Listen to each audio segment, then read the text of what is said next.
ولوالدي وللمؤمنين آمين.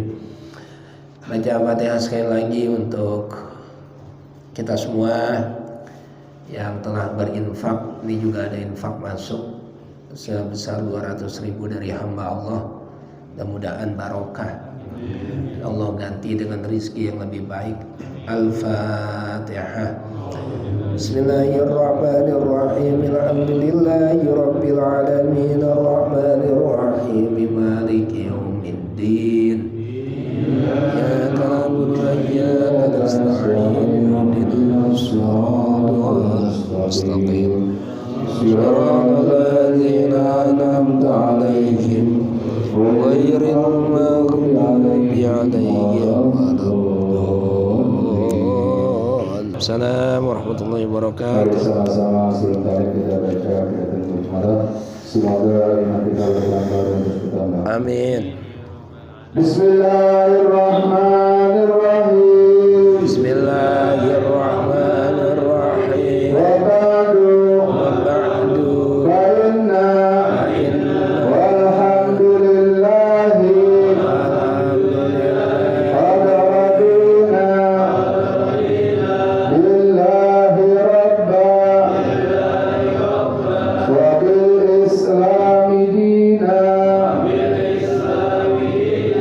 wa bi muhammadin nabiyyan wa rasula wa bil qur'ani imama wa bil ka'bati qiblatan wa bil mu'minina ihwana wa tabarra'na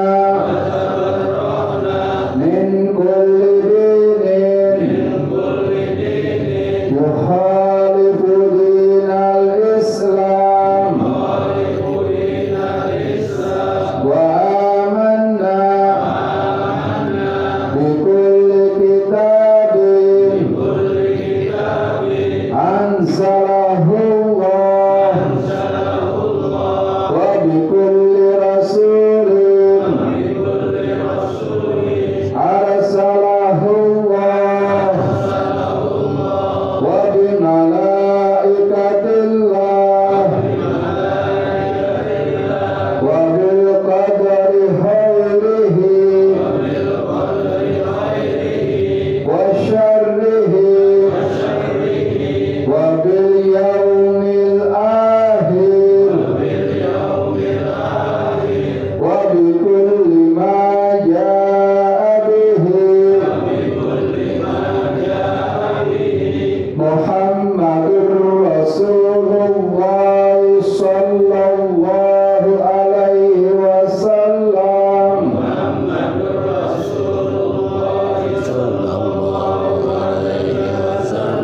Anillah ala dzalika nahya wa alaihi namutu wa alaihi nub'asu insyaallah ta'ala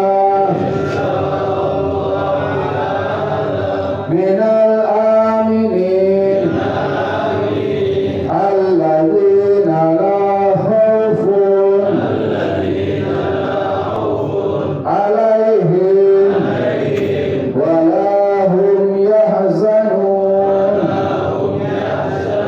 bi fadlika Allahumma ya rabbal alamin. Assalamualaikum warahmatullahi wabarakatuh. Assalamualaikum warahmatullahi wabarakatuh. Bismillahirrahmanirrahim. Kita lanjutkan wasiat Nabi kepada Ali. Kemarin sudah sampai wudu dan sholat ya. Ali sesudah wudu membaca inna anzalnahu fi lailatul qadar itu ya. Sekarang lanjut aja. Ya Ali wa ay Ali, idza faragta minat taharati, ketika kamu sudah selesai bersuci, sudah selesai berwudu, fakhudh maka ambillah ma'an air, wamsah dan usaplah, biyadaika dengan kedua tanganmu. Usap apa? Raqabataka lehermu. Waqul dan bacalah, subhanakallahumma wa bihamdika asyhadu an la ilaha illa anta wahdaka la syarikalak astaghfiruka wa atubu ilaik. Ali, kata Nabi, kalau kamu udah selesai bersuci, selesai wudu, ambil air, telapak tangan, terus boleh airnya dijatuhin, diusap lehernya. Nah, ini udah selesai wudu, bukan lagi wudu. Kalau lagi wudu mengusap leher itu tidak ada. Jadi wajah, tangan, kepala, telinga ada sunnah, terus kaki. Nah, kalau leher tidak ada. Nah, saya pengennya adem, ya kalau pengen adem boleh, kalau niatnya adem, berendam kalian biar adem, boleh. Tapi kalau ini diperintahkannya adalah selesai wudu, udah selesai, ngambil air di tangan, terus kita usapin ke leher. Apa yang dibaca?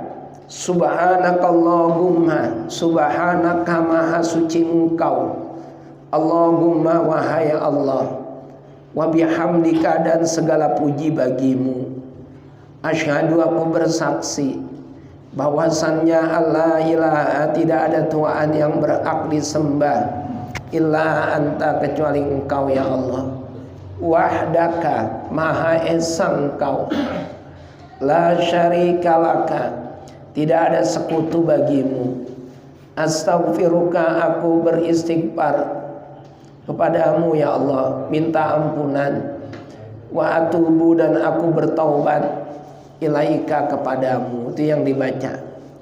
Subhanakallahumma wa bihamdika asyhadu an la ilaha illa anta wahdaka la syarikalaka astaghfiruka wa atubu ilaik. Ini kayaknya belum ada yang ngamalin kita ini. Belum. Terus setelah itu sumanzur, maka lihatlah ilal ardi, ke bawah, ke tanah. Habis baca doa tadi, sekarang matanya diarahkan ke tanah. Waqul dan bacalah, asyhadu anna Muhammadan abduka wa rasuluk. Asyhadu aku bersaksi anna Muhammadan sesungguhnya Nabi Muhammad, abduka itu adalah hambamu ya Allah, wa rasuluka dan juga rasulmu. Ya, jadi ngelihat ke bawah, asyhadu anna Muhammadan abduka wa rasuluk. Kalau tadi habis wudu udah selesai, ambil air, diusap lehernya. Apa tadi bacanya? Subhanakallahumma wa bihamdika asyhadu an la ilaha illa anta wahdaka la syarikalak astaghfiruka wa atubu ilaik. Terus ngelihat ke tanah, asyhadu anna Muhammadan abduka wa rasuluk. Nah, kalau orang baca itu apa yang didapat? Fa inna man qala hadza, maka sesungguhnya orang yang membaca doa itu tadi, ghafarallahu lahu kulla shaghiratin, maka Allah akan mengampuni semua dosanya, baik yang kecil wa kabiratin dan juga dosa yang besar. Tuh, dosa besar, dosa kecil, semuanya diampunin Allah.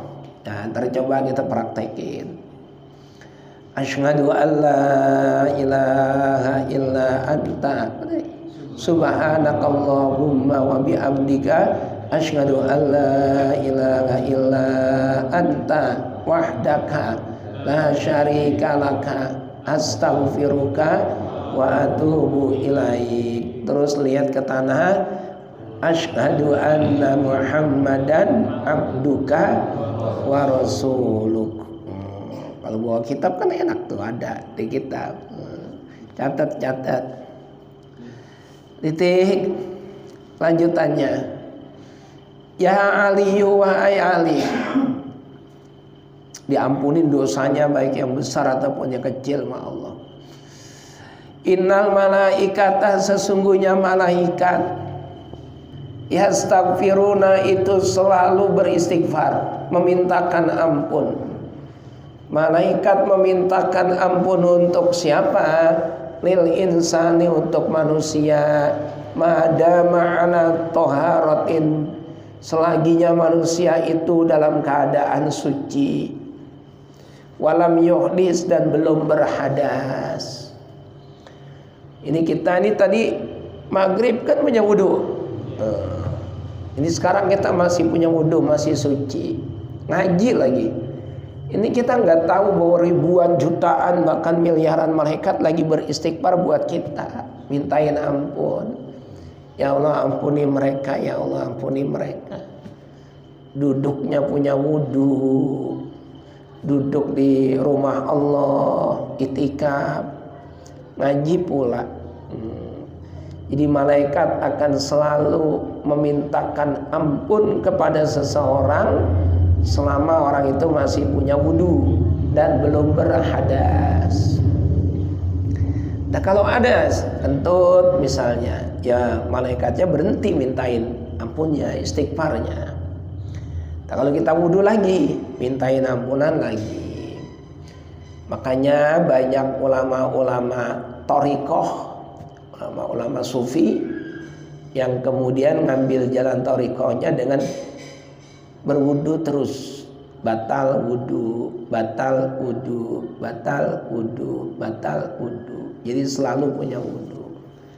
Mau tidur wudu, bangun tidur wudu, habis wudu mandi, terus mau sholat wudu, terus terbatal lagi wudu lagi. Karena selama dia masih punya wudu, selama itu pula malaikat akan terus memintakan ampun untuknya. Malam yuhdis, selaginya belum berhadas. Ya Ali wa Ali, man iktasala,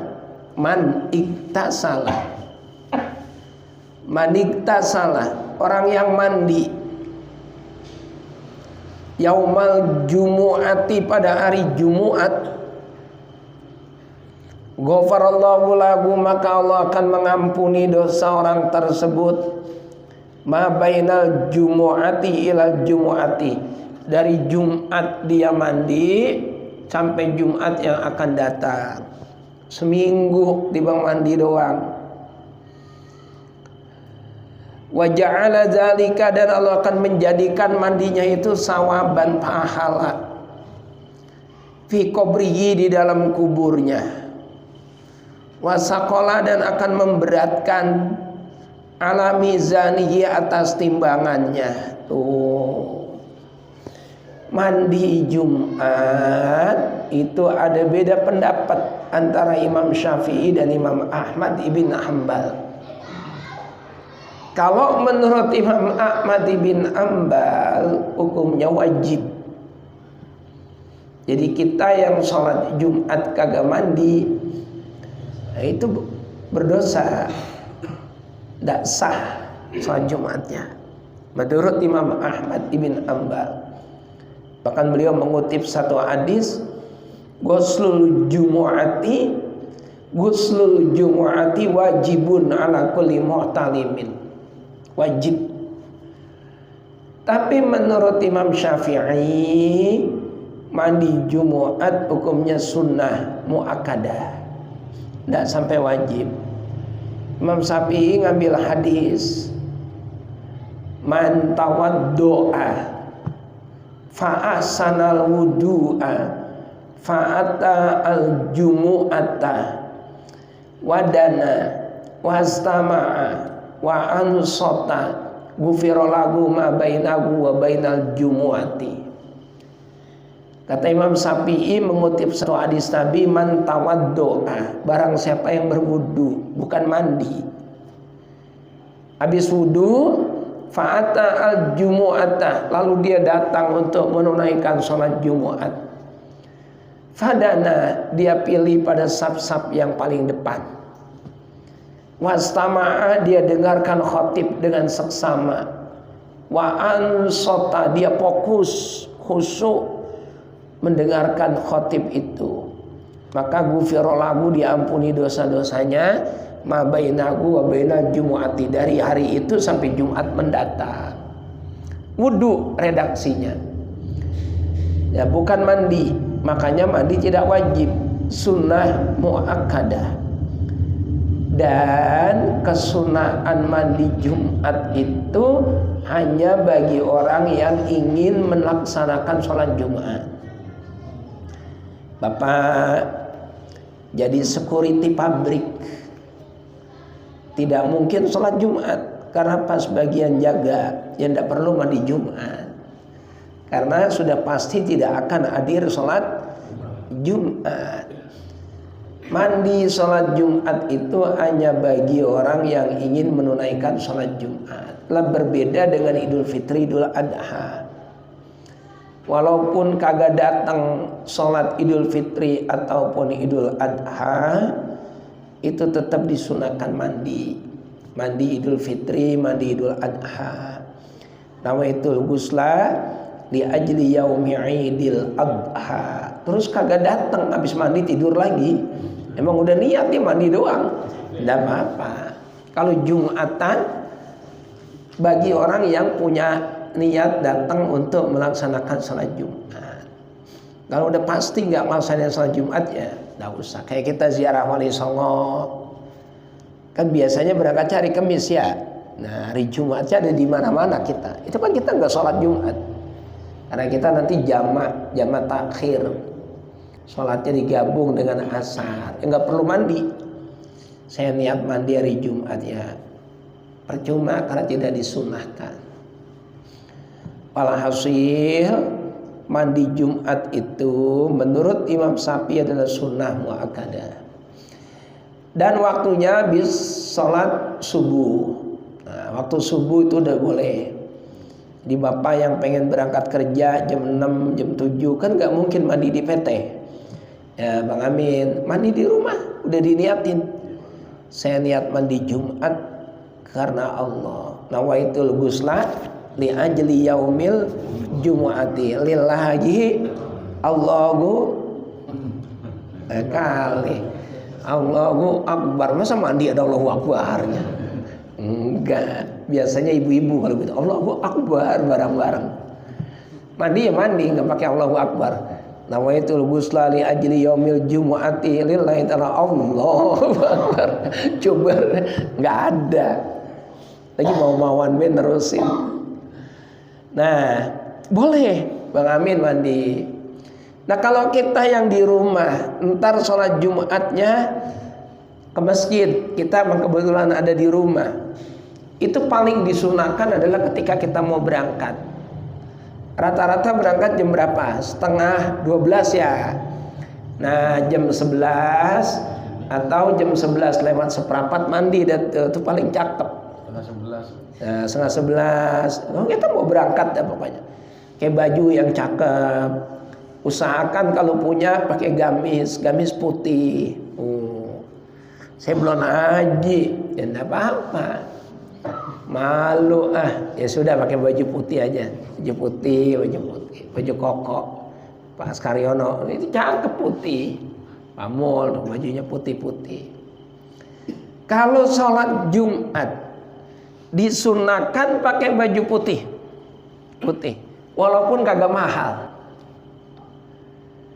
Tapi kalau Idul Fitri, Idul Adha disunahkan pakai baju yang mahal walaupun kagak putih. Tuh. Idul Fitri, Idul Adha punya baju yang paling mahal. Berapa duit bajunya? 850.000. Itu juga udah dipotong karena belinya 3 kodian. Kalau satu harganya 1.250.000. Mereknya apa? Batik pesisir. Tahu baik lah, ya saya punya bajunya. Nah, pakai itu buat sholat Idul Fitri. Kainnya BHS. Kalau BHS ada kelas-kelasnya. Ya, buat kita yang paling tinggi kelasnya masterpiece. Tuh, masterpiece 5 jutaan lebih dikit. Pakai. Keren. Kalau Jumatan putih. Walaupun 60.000 nggak apa-apa, yang penting putih. Sunnah Jumatan. Orang perempuan ya Idul Fitri, Idul Adha, kan muknanya macam-macam itu. Ada yang warna coklat, abu-abu, hijau. Nggak semuanya putih, nggak apa-apa, boleh. Boleh semuanya. Jadi mandinya pas waktu subuh, boleh. Buat orang yang kerja, Bang Amin kerja. Nanti di pabrik udah kagak ada kesempatan mandi lagi, cukup wudu doang. Nah, kalau Idul Fitri, Idul Adha, waktunya ba'dan nisfi lail. Sesudah tengah malam itu udah disunahkan. Sudah disunahkan. Jam 1, jam 2. Makanya habis mandi terus dia tidur lagi. Terus yang paling cakep ya ketika kita mau berangkat, pakai minyak wangi. Minyak wanginya yang kalem-kalem aja, jangan kebuatan nyengat. Minyak wangi apa namanya? Nyong-nyong. Pakai minyak wangi apa yang enak senalah. Enak. Ya kalau engkong-engkong kakek-kakek misik, misik itu. Misik ada 2, ada misik hitam, ada misik putih. Ya. Pakai minyak wangi, bersiwak, pakai sobran, ya. Sobran apa sorban? Sorban. Pakai cakep. Duduk paling depan. Kalau orang zaman dulu itu jam 9 udah pada datang ke masjid. Oh. Jam 9 pagi. Kalau kita mah kalau belum komat belum datang. Ya lagi kalau khatibnya yang modelnya lama, khatibnya giliran siapa? Itu Ustadz Ajiz. Lama nih, dan ntar aja. Begitu khatib kedua baru datang. Ada yang begitu, banyak. Tapi bukan orang Pondok Ungu, bukan. Kalau ada ya paling 1, 2, 3, 4, 5, 6, 7, 8, termasuk yang pada tawa itu jangan-jangan. Ustaz, ya. Ini dari jamaah musola sudah kompak. Iya. Idul Fitri, Idul Adha, ada 10 orang, ada berapa orang pakai gamis putih, pakai rompi hitam, pakai igel gitu. Oh, udah mudah. gitu. Nggak apa-apa, cakep. Udah kompak. Cakep, bagus. Yang penting niatnya ngikutin sunnah Rasul. Pakai udeng-udeng tuh imamah. Ini sunnah. Sunnah itu. Tapi kok Ustaz kagak pernah pakai, saya kagak bisa makanya. Mencong lagi. Iya, sekalinya jadi diomelin sama bini saya. Tapi jangan pakai gituan, emang apa? Serem katanya. Kayak Raja Minang dari Ya, padahal sunnah. Pakai imamah itu sunnah. Yang udah haji, para tuan haji, pakai gamis, cakep. Sorban. Tujuannya lizinati. Untuk apa? Untuk berhias di hari raya. Cakep. Jumat juga pakai. Yang bulan umroh boleh, ngapa-ngapa. Malu saya. Ya kalau malu ya umroh dulu dah kalau gitu. Besok bulan Agustus kita berangkat, insya Allah. Lanjut lagi. Bismillahirrahmanirrahim. Ya Ali wa ay Ali, alaika bisawak, alaika bisiwaki, alaika netepono sira bisiwaki kelawan siwakan. Fafihi mongko iku tetep ing dalem siwakan opo. Fafihi mongko iku tetep ing dalem siwakan arbaatun wa isruna utawi 4 lan 20 apane fadilatan anugrahe utawa keutamaane. Kata Nabi kepada Ali, Ali biasakanlah olehmu bersiwak. Biasakanlah bersiwak bersiwak. Siwakan kata Nabi. Fafihi maka dalam bersiwak itu Ali arbaatun wa isruna ada 24 fadilahnya, 24 keutamaan. Emang nggak disebutin di sini. Nomor 1 ya tentu saja berpahala. Nomor 2 ya mengharumkan nafas. Nomor 3 membersihkan gigi. Nomor 4 menguatkan paru-paru. Macam-macam fadilahnya banyak sekali. Mendatangkan keridhaan Allah, menjadikan sholat kita 20 rakaatani bisiwaki khairun min sab'ina rakaatin bila siwakin. Menjadikan sholat kita itu lebih baik daripada 70 rakaat. Sholat 2 rakaat tapi bersiwak itu lebih bagus daripada 70 rakaat tanpa bersiwak. Ya kita kan memang orang Indonesia ya, kagak bawa-bawa siwak, kayu arok. Sikat gigi itu dari rumah tuh diniatin siwakan. Sikat gigi sama, bersiwak juga kalau diniatin. Saya niat bersiwak, jadi siwakan. Ntar mau sholat misalnya, emang kagak bawa siwak, ada sorban pakai ujung sorban. Nah, boleh, itu tetap dapat sunnah. Pakai ujung baju, nah, ujung sarung. Tapi kalau ujung sarung palanya yang turun, jangan sarung yang naik. Jadi tontonan orang. Sunnah itu dapat sunnah. Atau nyolek temennya, minjem dong. Minjem apa? Minjem telunjuk, siwakan. Boleh kalau dikasih. Tapi kalau pakai telunjuk kita sendiri enggak boleh.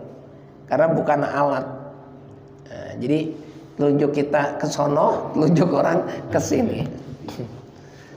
Kok kayak gitu amat ya? Ya pakai sarung, pakai sorban, ujung baju. Kalau pas nggak bawa kayu arok, siwak-siwak yang dibawa oleh orang pulang haji ataupun pulang umroh itu namanya kayu arok. Kayu arok namanya. Lah kenapa disebutnya siwak? Karena emang fungsinya untuk bersiwak. Padahal namanya kayu arok. Cuma karena digunakan untuk bersiwak, fungsinya ya jadi siwak. Sama sikat gigi kita, namanya apa? Ada formula, ada Pepsodent, ada macam-macam kan? Tapi ketika dipakai untuk sikat gigi, itu namanya siwak. Sama, namanya siwak juga. Apapun yang bisa digunakan untuk bersiwak, itu disebut siwak. Cuma yang paling afdol kayu arok. Zaman Nabi kan belum ada sikat gigi, pabriknya aja belum dibangun, makanya pakai apa? Kayu arok. Lah karena Nabi bersiwak pakai kayu arok, maka disebutlah kayu arok itu namanya siwak. Padahal siwak lebih umum. Apa saja bisa fungsinya jadi siwak, nggak mesti kayu arok, nggak mesti. Cuma karena memang lumrahnya kayu arok dijadikan alat untuk bersiwak, maka udah menjadi kebiasaan orang nyebutnya siwak tuh. Bawa siwak apa enggak? Enggak bawa siwak saya. Bawanya apa? Pacar nih, mau pacar gitu. Orang laki-laki. Dulu itu mana ada cara-caranya bersiwak itu? Ada. Yang disunahkan gigi kanan dulu. Ini apa gigi kanan? Terus ke tengah. Ada yang bersiwak? Pelan-pelan kalau buatan ganas kelolodan, kesodok. Kanan dulu yang sunnah, taqdimul yumna alal yusra, mendahulukan yang kanan mengakhirkan yang kiri. Cuma karena kita pegangnya pakai tangan kanan, sikat gigi pasti ke kiri dulu. Jarang yang begini dulu. Rata-rata begini, ini udah bersih baru diputar ke sini. Padahal yang sunnah kanan dulu, terus ke tengah, baru ke pinggir sebelah kiri. Apa dalamnya disiwakin? Siwak. Lidahnya disiwakin. Yang punya penyakit TBC, paru-paru itu insya Allah sembuh. Insya Allah. Ada 24 fadilahnya. Di kitab Nasihatul Ibad itu diterangkan itu. Tapi nggak semua, nggak sampai 24. Banyak. Nah, kita bisa tutur di kitab-kitab yang besar-besar. Ini kan sifatnya global. Tidak terperinci. Ali, biasakanlah bersiwak. Ada 3 tempat yang paling disunahkan bersiwak. Pertama, indal qiyami ila sholati, ketika kita mau sholat. Sampai Nabi mengatakan, laula an asyukka ala ummati la amartuhum bisiwaki inda kulli sholatin. Kalau aku tidak khawatir memberatkan umatku, niscaya akan aku haruskan mereka itu bersiwak setiap kali sholat.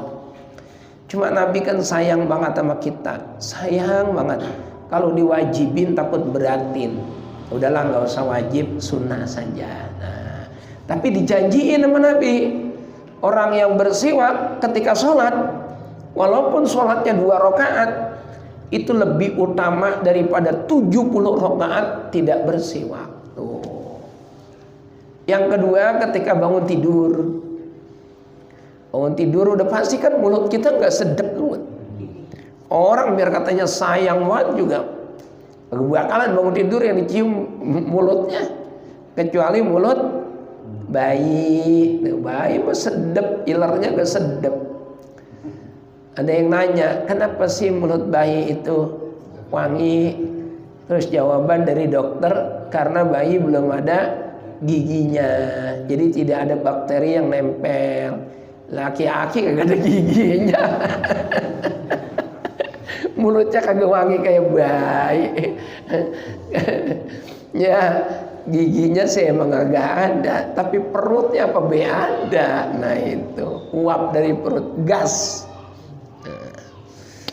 Walhasil 1, 2 udah kita terangkan. Yang ketiga, min azmin, sebab diem yang terlalu lama, atau makan makanan yang zikarihin, milikin bau yang gak sedap, bawang merah habis gaduh, terus ngomong kan bawang merah. Nah, itu disunahkan bersiwak. Itu yang paling disunahkan. Kecuali bagi orang yang sedang berpuasa dan sudah memasuki waktu zuhur, tak dung dung dung dung dung dung dung dung dung dung, azan johor, dah jangan siwakan. Baik puasa Ramadan atau puasa sunnah yang lainnya. Kenapa? Li'anna raihata famil shaimi atyabu 'indallahi min ri'il miski.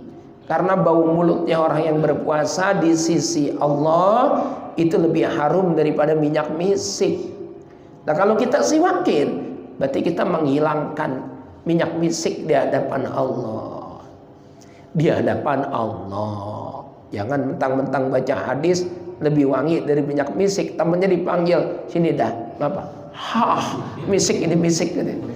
Nah, itu rusak, malah rusak. Titik. Ya Aliyu, wahai Ali, alaika bis sholati fi awqatiha. Biasakanlah orangmu mengerjakan sholat fi awqatiha, tepat pada waktunya, awal waktu. Fa inna, maka sesungguhnya sholat tepat pada waktunya, ra'su kulli fadilatin, adalah pangkal dari segala anugerah, pangkal dari segala keutamaan, fadilah.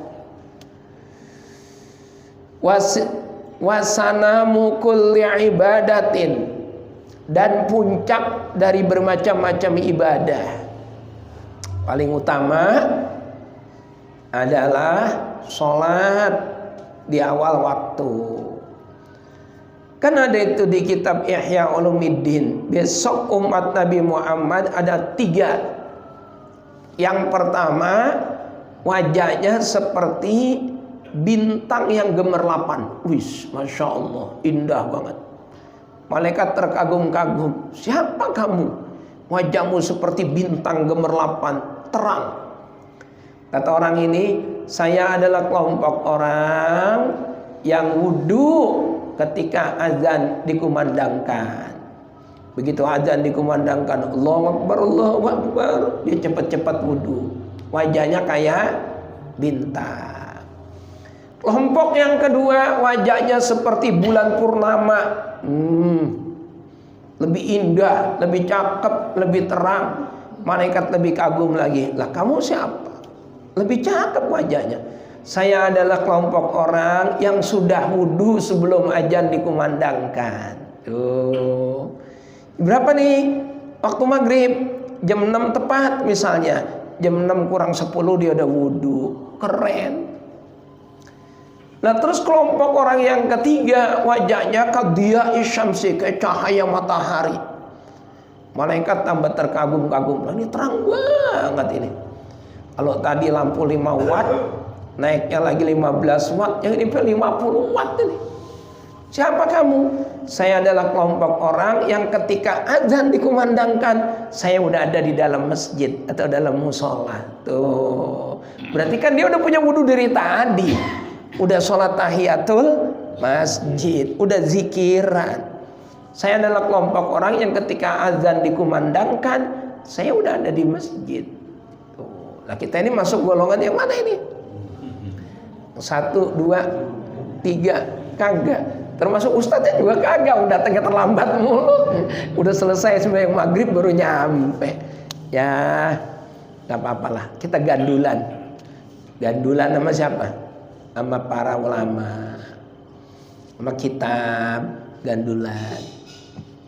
Titik. Masih bagus datang. Ya terlambat.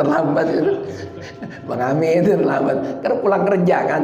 Lah iya masih bagus banget datang ya. Yang kagak datang, ya bagus juga dia dengerin di rumah gitu. Husnuzon. Yang kagak bagus siapa? Kagak bagus ya kita nilai orang mulu. Ada siapa ya? Imam Syafi'i kalau nggak salah ditanya. Imam Syafi'i ada orang dermawan banget, tapi nggak pernah sembahyang. Ada orang sembahyang rajin banget, tapi pelit banget. Itu yang bagus yang mana Imam Syafi'i gitu. Kata Imam Syafi'i dua-duanya bagus. Yang dermawan tapi jarang sholat, dengan dermawannya dia, insya Allah suatu saat Allah berikan dia kesadaran, dia mau sholat. Yang sholatnya rajin banget tapi pelit, insya Allah dengan sholat yang rajin Allah akan menggerakkan hatinya menjadi pribadi yang dermawan. Nah kalau semuanya bagus, yang jelek siapa? Ya kamu tukang nyari-nyari kesalahan orang gitu.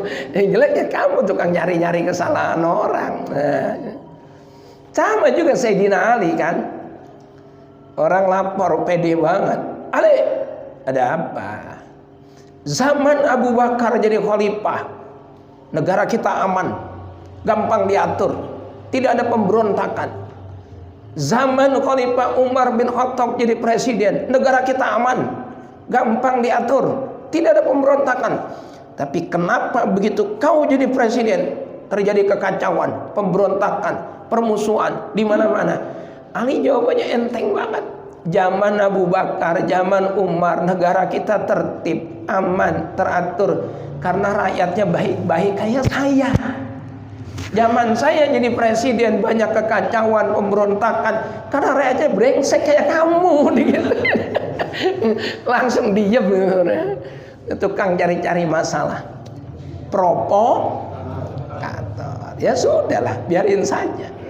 Yang ngaji alhamdulillah istiqomah, yang kagak ngaji mudah-mudahan dengerin di rumah atau di YouTube. Kalau kagak ya sudah, nggak apa-apa. Kita doain mudah-mudahan dapat hidayah.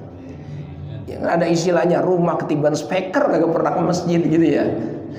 Ya mudah-mudahan ntar dengan adanya keberisikan dari mik musola dan masjid Allah kasih hidayah, insya Allah semuanya baiklah, semuanya baik, semua siapa? Umat Nabi Muhammad, mau diapa-apain juga umat Nabi Muhammad. Yang namanya umat Nabi Muhammad sejelek apa gak dibelain sama nabinya? Ayo, ya, jadi ya sudah kita mikirin diri kita sendiri aja. Jelek-jeleknya masih umat Nabi, dibelain sama Nabi. Ya Allah, umat saya itu. Ya terus ngapa? Ya saya belain. Ya silakan Pak. Kalau misalnya itu wudhu di dalam ruangan WC boleh nggak? Wudhu di dalam ruangan WC sebetulnya boleh asal airnya air yang bersih. Boleh nggak apa-apa.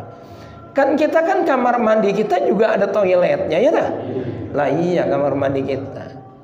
Boleh. Ada hadis Nabi riwayat Imam Abu Dawud yang mengatakan jangan mandi, jangan wudhu, jangan kencing di tempat yang sama. Itu kalau lantainya kasar atau keras dan kagak ada pembuangan airnya. Zaman Nabi kan pasir, begitu mandi airnya langsung ngeresep. Lah kalau airnya keras, apa lantainya keras pakai ubin, kagak ada pembuangan airnya ngantong, nyampur air kencing sama bekas mandi kita sama bekas wudhu kita. Makanya nggak boleh.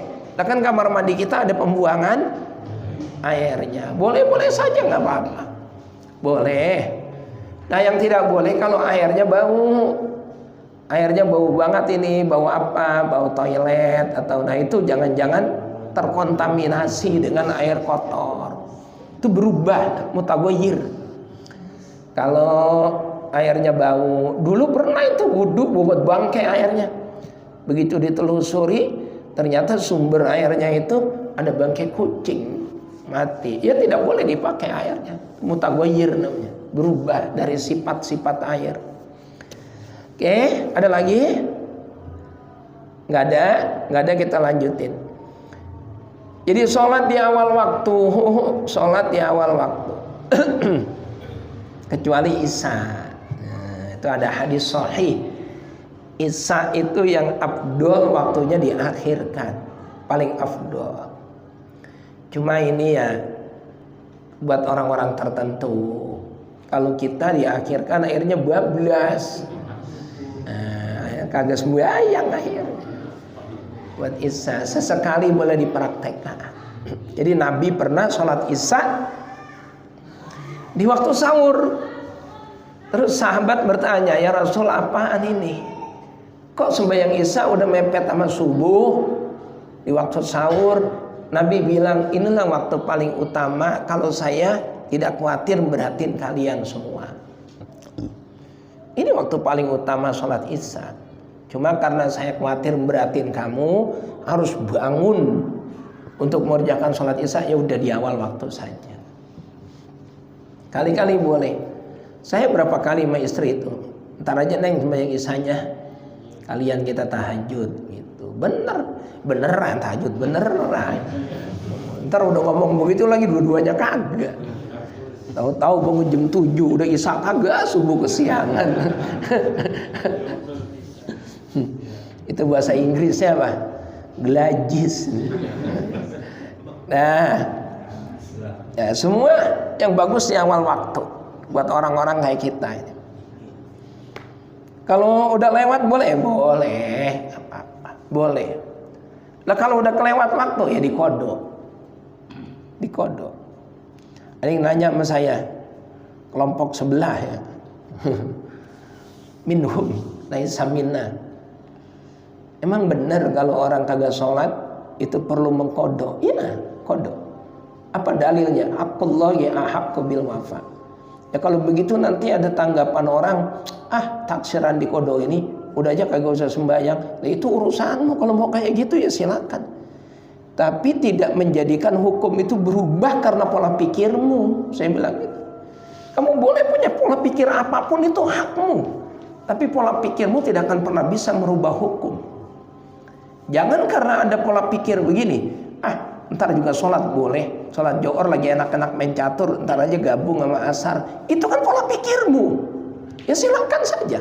Tapi pola pikirmu jangan jadikan landasan untuk merubah hukum. Hukum tetap hukum. Artinya apa?